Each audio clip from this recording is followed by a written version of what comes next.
ছোট ভাই, ঘরটা তো কষ্ট করে মুছলা, বৃষ্টি বাদলের দিন কেউ যদি আবার জুতা টুতা লয়ে আয়া পড়ে না, তাহলে ঘরটা ময়লা হয়ে যাবে। একটা পাটের ছালা বিছাই দেবে না।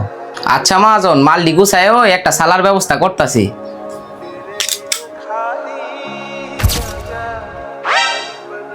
আরে ভাই, এটা কি করছেন? পরিষ্কার দোকানটার অপরিষ্কার করে লাইছেন। আরে ভাই, আমার পায়ে যত ময়লা ছিল আমি তো খেয়াল করি নাই, সরি ভাই। আমনে সরি কইলে ঘরটা পরিষ্কার হয়ে যাইবো? চোখ কই রেখা ঘুরেন। আরে সিফাত, চুপ করো। কাস্টমারের লগে কেউ ভাবে কথা কয়। সরি ভাই, আপনি আর কথা কিছু মনে করেন না। মাত্র হ্যাঁ ঘরটা পরিষ্কার করছে তো, এর লাগে একটু রাগান্বিত হয়েছে। আর ছোট মানুষ বেশি একটা বুঝেও না। না ভাই, এগুলো আমি কিছু মনে করি নাই, ঠিক আছে। ভাই কি এর জন্য আসছেন? কি লাগবো বলেন ভাই।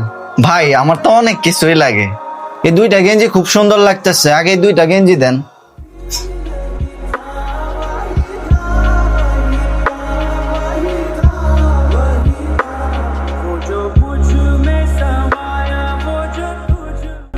ভাই আপনাদের মালের কোয়ালিটি তো ভালো, আমার সবগুলাই প্যাকিং করে দেন।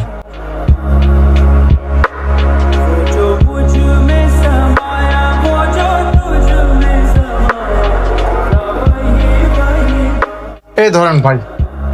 ভাইজান, আমার বিলটা কত টাকা হয়েছে? আপনার বিল দেখতেছি ৯,০৫০ টাকা ভাইজান। এ ভাই নেন টাকা। ভাইজান মনে কিছু করেন না, আমি তো আর আপনার এই এলাকায় দেখি নাই। এই মনে প্রথমে আমার দোকানে আসছেন। তো আপনার বাড়ি কোথায় ভাইয়া? ভাই আমি ইটালি প্রবাসী, এই মাত্র ৪-৫ দিন হয়েছে আসছি আর কি। আর আমার ভাষা আপনাদের মার্কেটের ঠিক পিছনে। আপনার ব্যবহারটা ভাই ভালো লাগছে, ইনশাল্লাহ আবার আসবো। ভাই ভাইয়ের ব্যাগ একটু আগায় দিয়ে আসো। যাও যাও, এই দিক দিয়ে। আরে ভাই লাগবো না ভাই, এর কথায় মনে কিছু নিয়েন না। হ্যাঁ ছোট মানুষ দাও। আরে ভাই, হের কথাই কি মনে করবো, হ্যাঁ তো আমার ছোট ভাইয়ের মতোই। আসি ভাই। দেখছো সিফাত, সকালবেলায় কিন্তু প্রায় ১০,০০০ টাকা বিক্রি করলাম। তুমি যেভাবে খারাপ ব্যবহার করছিলা, যদি লোকটার মন মানসিকতা ভালো না হইতো, তাইলে এই টাকাটা সকালবেলা বিক্রি করা যেত না। ব্যবসার মূল ধন কি জানো? ব্যবহার। যাদের ব্যবহার ভালো, তাদের ব্যবসার মূল ধনও ভালো। কথা বুঝছো?